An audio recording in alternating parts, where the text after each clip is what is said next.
There. It is pretty easy to tell if I am reading at the beginning of my workday or the end of my workday. It is totally the end of my workday. So I've actually changed my clothes. I have on my t-shirts for my son. That's where one of my sons go to school. I love my college t-shirt wear when I don't have to wear work clothes. All right. So, very exciting. We are going to be talking about a dragon in here. So, we are on chapter 14 of Harry Potter and the Sorcerer's Stone by J.K. Rowling, limited illustrations by Mary Grand Prix. And there's a cool little dragon picture. You see that? And do you see that he's busting out of an egg? Isn't that awesome? All right. Norbert, the Norwegian Ridgeback. Quirrell, however, must have been braver than they thought. Because what happened at the end of chapter 13? Do you ever have to do that? You have to go back, set a little context. Oh, Harry saw Snape and Quirrell having a little argument where it looked like Snape was pressuring Quirrell to do something Quirrell didn't want to do. Remember? All right. And then he told Ron and Hermione all about it in the Gryffindor common room. Okay, that's where we were. So Quirrell, however, must have been braver than they thought. In the weeks that followed, he did not seem to be getting paler and thinner. Oh, in the weeks that followed, he did seem to be getting paler and thinner, but it didn't look like he had cracked yet. Every time they passed the third floor corridor, Harry, Ron, and Hermione would press their ear to the door to check that Fluffy was still growling inside. Snape was sweeping about in his usual bad temper, which surely meant that the stone was safe. Whenever Harry passed Quirrell these days, he gave him an encouraging sort of smile, and Ron started telling people off for laughing at Quirrell's stutter. Hermione, however, had more on her mind than the Sorcerer's Stone. She had started drawing up study schedules and color coding all her notes. Harry and Ron wouldn't have minded, but she kept asking them to do the same. Hermione, the exams are ages away. 10 weeks, Hermione snapped. That's not ages. That's like a second to Nicholas Flamel. But we're not 600 years old, Ron reminded her. Anyway, what are you studying for? You already know everything. What am I studying for? Are you crazy? You realize we need to pass these exams to get into the second year. They're very important. I should have started studying a month ago. I don't know what's gotten into me. Unfortunately, the teachers seem to be thinking along the same lines as Hermione. They piled so much homework on them that the Easter holidays weren't nearly as much fun as Christmas ones. It was hard to relax with Hermione next to you reciting the 12 uses of dragon's blood or practicing wand movements. Moaning and yawning, Harry and Ron spent most of their free time in the library with her, trying to get through all of their extra work. I will never remember this, Ron burst out one afternoon, throwing down his quill and looking longingly out the library window. It was really the first fine day that they had had in months. The sky was clear, forget-me-not blue. We would say it was nice, clear Carolina blue. And there was a feeling in the air of summer coming. Harry, who was looking up Dittany in 1,000 Magical Herbs and Fungi, didn't look up until he heard Ron say, Hagrid, what are you doing in the library? Hagrid shuffled into view, hiding something behind his back. He looked very out of place in his moleskin overcoat. Just looking, he said in a shifty voice that got their interest at once. And what are you lot up to? He said, suddenly suspicious. You're not still looking for Nicholas Flamel, are you? Oh, we found out who he is ages ago, said Ron impressively. And we know what that dog's guarding. It's the sorcerer. Shh! Hagrid looked around quickly to see if anyone was listening. Don't go shouting about it. What's the matter with you? There are a few things I want to ask you as a matter of fact, said Harry. Who's about what's guarding that stone, beyond Fluffy? Shh, said Hagrid again. Listen! See me later. I'm not promising I'll tell you anything, mind you, but don't go gabbing about it in here. Students aren't supposed to know. They'll think I've told you. See you later, said Harry. Hagrid shuffled off. What do you think he was hiding behind his back? Asked Hermione. Do you think it had anything to do with the stone? I'm gonna see what section he was in, said Ron, who had enough of working. He came back a minute later with a pile of books in his arms and slammed them down on the table. Dragons, he whispered.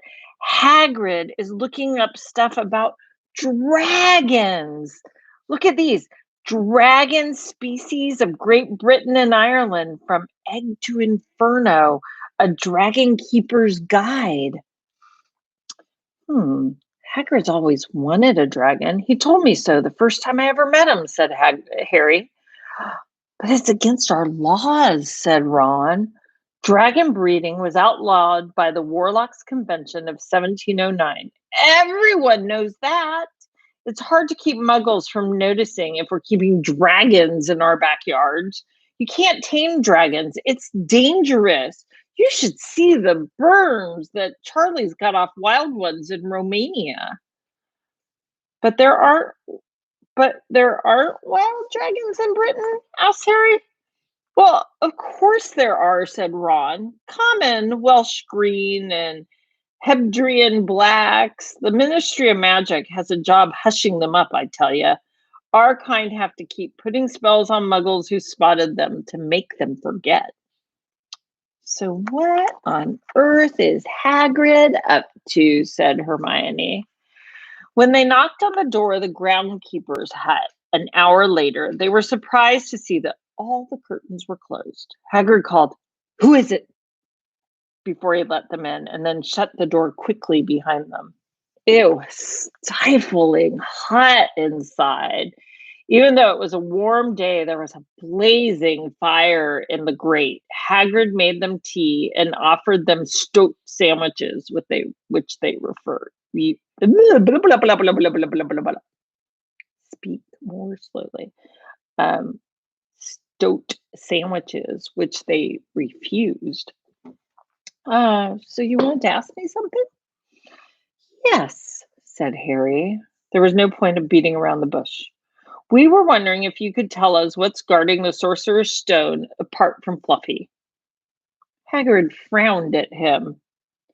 Of course I can't, he said. Number one, I don't know myself. Number two, you already know way too much. And I wouldn't tell you if I could. That stone's here for a good reason. It was almost stolen out of Gringotts. I suppose you've worked that out. Beats me how you even knew about Fluffy. Oh, come on, Hagrid. You might not want to tell us, but you do know. You know everything that goes on around here, said Hermione in a warm, flattering voice. Hagrid's beard twitched, and they could tell he was smiling. We only wondered who had done the guarding, really, Hermione went on. We wondered who Dumble had trusted enough to help him, apart from you, of course. Hagrid's chest swelled at these last words. Harry and Ron beamed at Hermione. Well, I don't suppose it could hurt to tell you. Let's see. He borrowed Fluffy from me. Then some of the teachers did enchantments. Professor Sprout, Professor Flitwick, Professor McGonagall, he took them off. Professor Quirrell, and Dumbledore himself did some, of course. Hang on, I forgot someone. Oh yeah, Professor Snape. Snape? Yeah, you're still not on about that, are you? Snape helped protect the stone. He's not trying to steal it. Harry knew Ron and Hermione were thinking the same as he was. If Snape had been in on protecting the stone, it must have been easy for him to find out how the other teachers had guarded it. He probably knew everything, except it seemed, Quirrell's spell and how to get past Fluffy. You're the only ones You're the only one who knows how to get past Fluffy, aren't you, Hagrid? Harry asked anxiously. And you wouldn't tell anyone, would you? Not even one of the teachers? Not a soul knows except for me and Dumbledore, said Hagrid proudly. Well, that's something, Harry muttered to the others. Hagrid, can we have a window open? It's boiling in here. Can't, Harry. Sorry, said Hagrid. Harry noticed him glance at the fire. Harry looked at it too. Hagrid, what's that? But he already knew what it was. It was in the very heart of the fire, underneath the kettle, was a huge black egg. Ah, said Hagrid, fiddling nervously with his beard. That's her. Where did you get it, Hagrid? Said Ron, crouching over the fire to get a closer look at the egg. It must have cost you a fortune. I won it, said Hagrid. Last night I was down the village having a few drinks, and I got to a game of cards with a stranger. I think he was really glad to get rid of it, to be honest. But what are you going to do when it hatches? Asked Hermione. Well, I've been doing a bit of reading, said Hagrid, pulling a large book from under his pillow. Got this out of the library. Dragon breeding for pleasure and profit. It's a bit out of date, of course, but it's all in here. Keep the egg in the fire, because their mother's breath. That's how they're. Sorry. Keep the egg in the fire, because their mother's breath on them. See, the fire's like their mother's breath on them. And when it hatches, feed it a bucket of brandy mixed with chicken blood. Oh my gosh, that sounds so disgusting.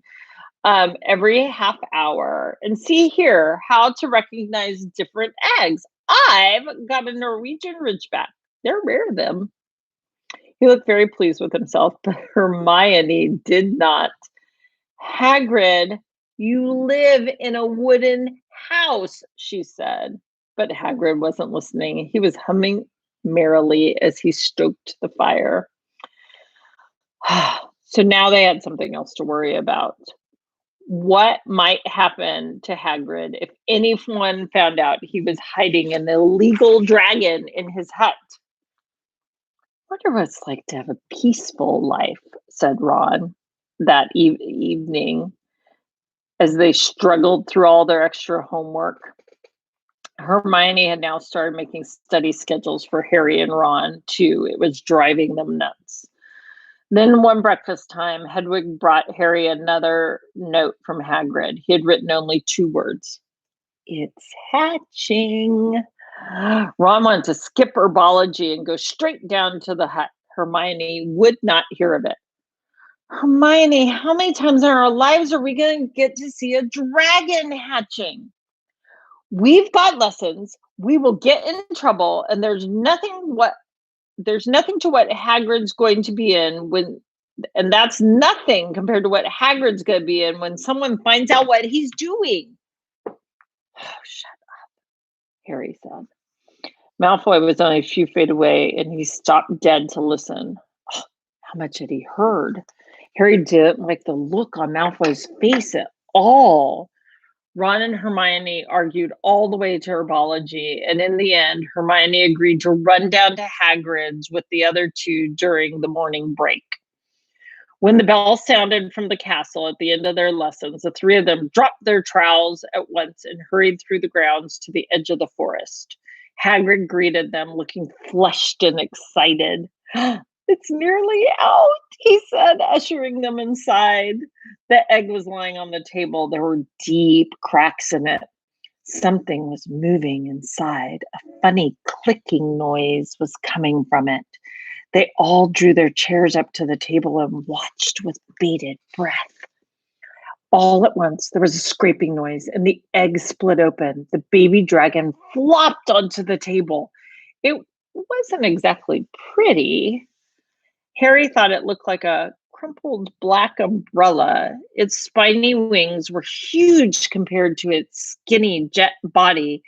It had a long snout with wide nostrils, the stubs of horns, and bulging orange eyes.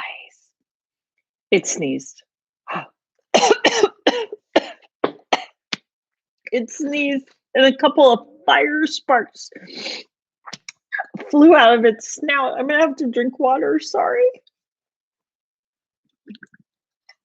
I guess I could have muted myself for that. Sorry. All right.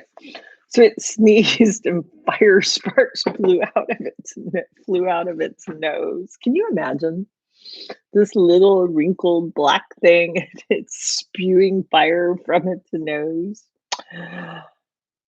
Isn't he beautiful?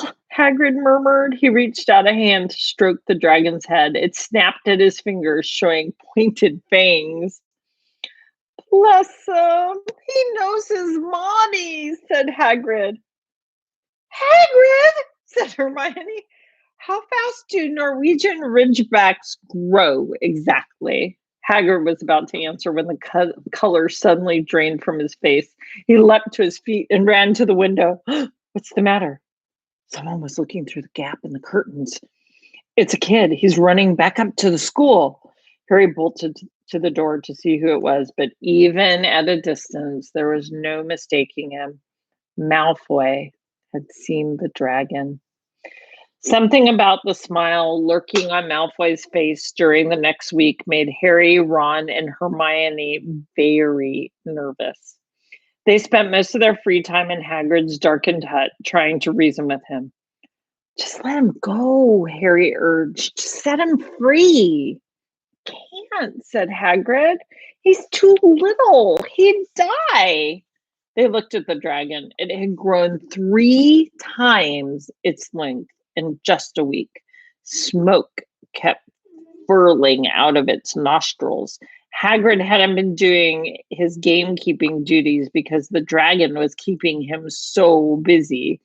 There were empty brandy bottles and chicken feathers all over the floor. Because what do you feed it? Brandy with chicken blood. So gross. I've decided to call him Norbert, said Hagrid, looking at the dragon with misty eyes. He really knows me. Watch. Norbert! Norbert! Where's Mommy? He's lost his marbles, Ron whispered to Harry. Hagrid, said Harry loudly. Give it 2 weeks and Norbert's going to be as big as your house. Malfoy could go to Dumbledore at any moment. Hagrid bit his lip. I know, I can't keep him forever. I just can't dump him. I can't. Harry suddenly turned to Ron. Charlie, he said. You're losing it too, said Ron. I'm Ron, remember? No, Charlie, your brother Charlie in Romania, studying dragons. We could send Norbert to him. Charlie can take care of him and then put him back in the wild. Brilliant, said Ron. How about it, Hagrid? And in the end, Hagrid agreed that they could send an owl to Charlie to ask him. The following week dragged by. Wednesday night found Hermione and Harry sitting alone in the common room long after everyone else had gone to bed. The clock on the wall chimed midnight when the portrait hole burst open. Ron appeared out of nowhere and he pulled off Harry's invisibility cloak. He'd been down at Hagrid's hut, helping him feed Norbert, who was now eating dead rats by the crate. Yuck. "It bit me," he said, showing them his hand, which was wrapped up in a bloody handkerchief. "I'm not going to be able to hold a quill for a week. I tell you, that dragon's the most horrible animal I've ever met." But the way Hagrid goes on about it, you'd think it was a fluffy little bunny rabbit. When it bit me, he told me off for frightening it. And when I left, he was singing it a lullaby. There was a tap on the dark window.